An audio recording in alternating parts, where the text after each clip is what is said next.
This is More to Say with Randy Naughton. Interesting conversations with interesting people.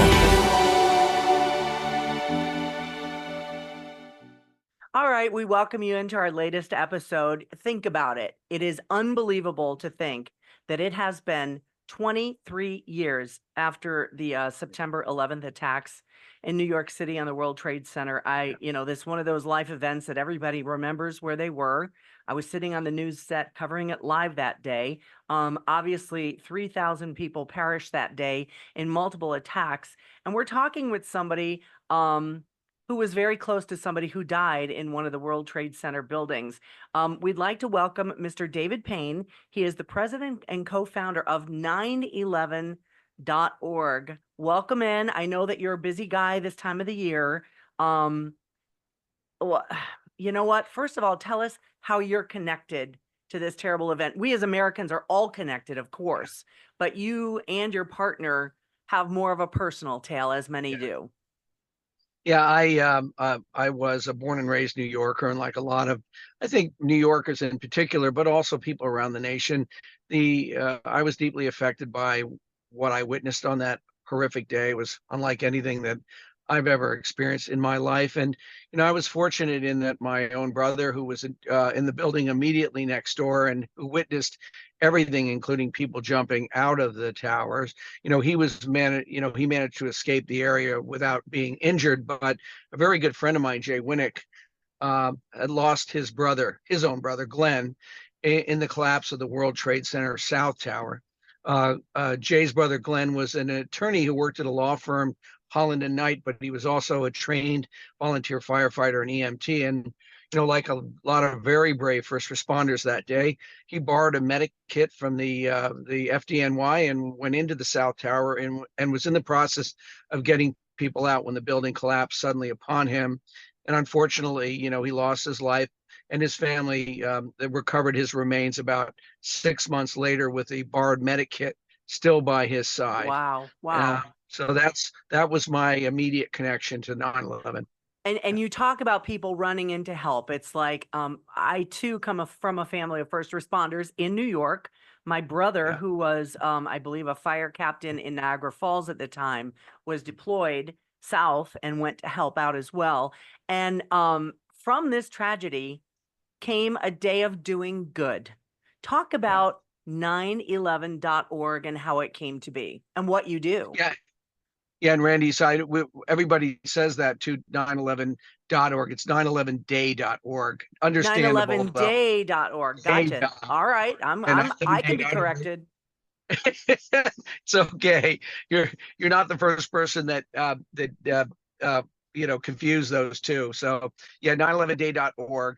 And well, the thing that inspired me in particular, and Jay, is that our nation quit being red states and blue states for a while. We were just human beings helping one another. And for me personally, I think what 9/11 taught me more than anything else is that there's this innate goodness that we all share as human beings. And unfortunately, in modern day life, a lot of that goodness gets suppressed. We start thinking about this and worrying about that, and getting obsessed with differences of opinion or differences in how we might, choose to believe one religion or another, whatever, race we might have. But I think with 9/11, at least for a moment, the horrific nature of that tragedy dissolved all those perceived differences and cut us all to sort of the bone, where what was left was who we truly are. These really wonderful, kind, loving people who are anxious to help one another whenever we can. And when I saw the way, hundreds of millions of people around America and the world, it transcended our boundaries. Just stop doing what they were doing, stop worrying about their differences, and join together in unity. At least for me, I wanted to try to keep that spirit of togetherness alive in tribute to the people that lost their lives and the first responders and members of military that rose in service, but also as a lesson, to future generations that we can have our differences, but if we pay attention to what we have in common, maybe we can bridge them with not the degree of conflict that we experience today. Yeah, and I think with this being an election year, your message Yeah. resonates more true than possibly ever now.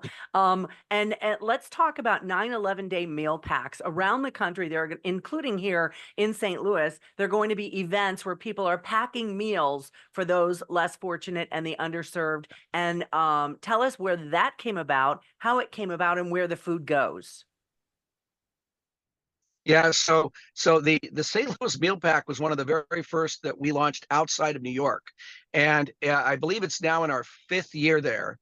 And we're fortunate that the St. Louis Blues are co-hosting it with us at the Enterprise Center this year, and Nice. we're anticipating more than 1,400 volunteers from throughout the community that are going to join together over the course of 9/11 to pack what should be at close to 400,000 dry, non-perishable and healthy meals that are going to go to people in the community who are at risk of hunger, and they're going to be received and distributed by the St. Louis Regional Food Bank. So we're really excited about it, and we're fortunate to have companies like Steeple and the Bar Association step forward to help fund a lot of the cost of the food that people will be packing that day. That's pretty amazing, and I love that it's an ongoing thing, and it's probably not going to stop. And this is a perfect example of good coming out of tragedy. And we talk about it being 23 years ago, and I still can't believe it's been that long.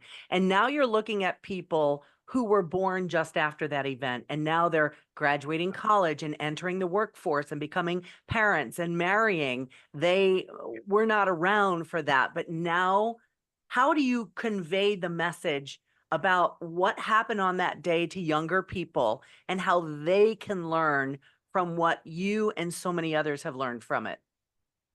Yeah, Randy, that's so important that we teach the next generation about 9/11 and not just the tragedy of it, but the lesson that we learned about how much we do have in common. I mean, that's really the important thing that they need to learn. And, we forget that, now 23 years later, more than 100 million Americans have been born since the tragedy. So close to a third of this nation has little or no memories of the 9/11 Yeah. attacks. And, one of the reasons we created 9/11 Day was in recognition of the reality that as the years would go by, we would be impossible as a nation to keep the promise that we made back then to never forget.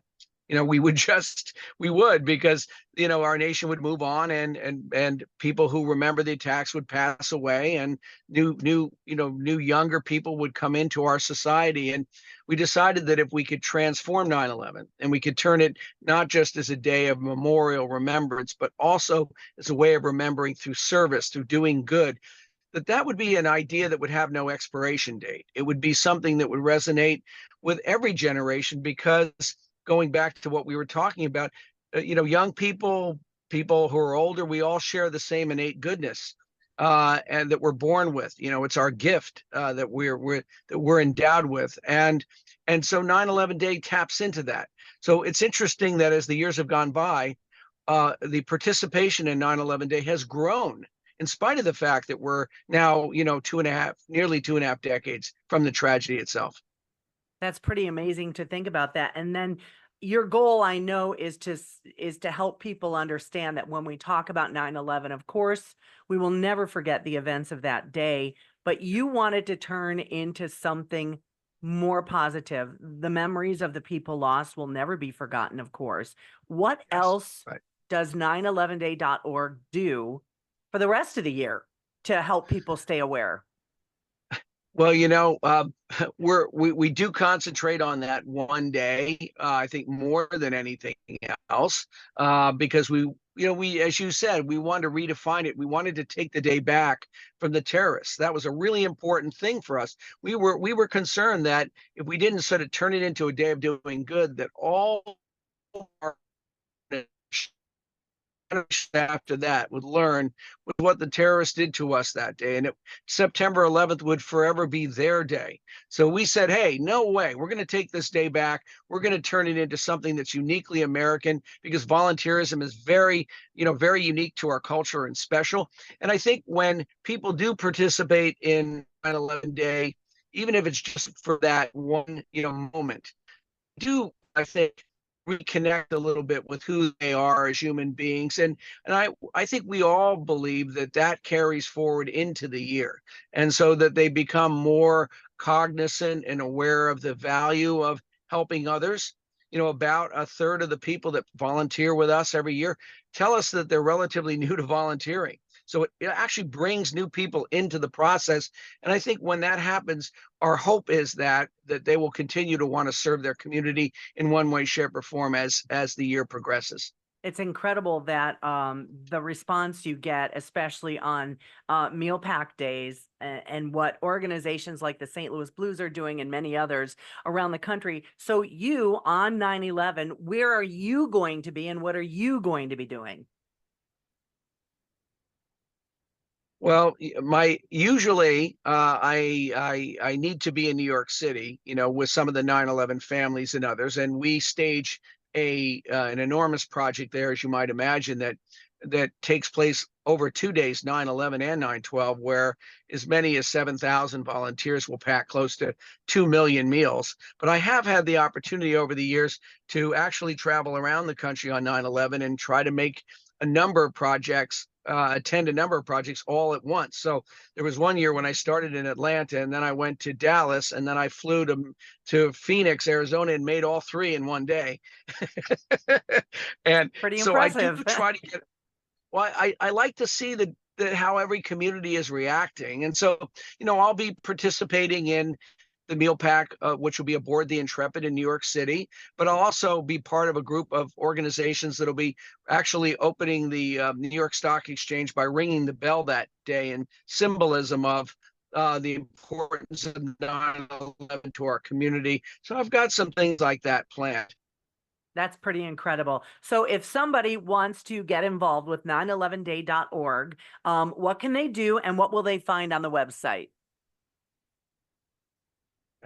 Well, so a great place to start definitely is 911day.org, because this is ultimately an observance that just asks each American to come up with whatever good deed they can do. Like, they don't have to come to our volunteer project or pack meals, but they could come up with something else that they and their family or their kids could do that would just make a difference in the world. Maybe it's going through your child's toy chest and pick out the items that your child no longer plays with and donates them, and have them donated, or giving things away to Goodwill or your church or faith group. I mean, there's so many simple little things that we could all do if we just took a moment to think about it. And so 9/11 Day is really about stopping for a second and remembering, our individual responsibility to be kind and helpful to others, and to sort of come up with a way to express that. So it's very individualistic. It's not based on having to make a donation to a charity or to volunteer.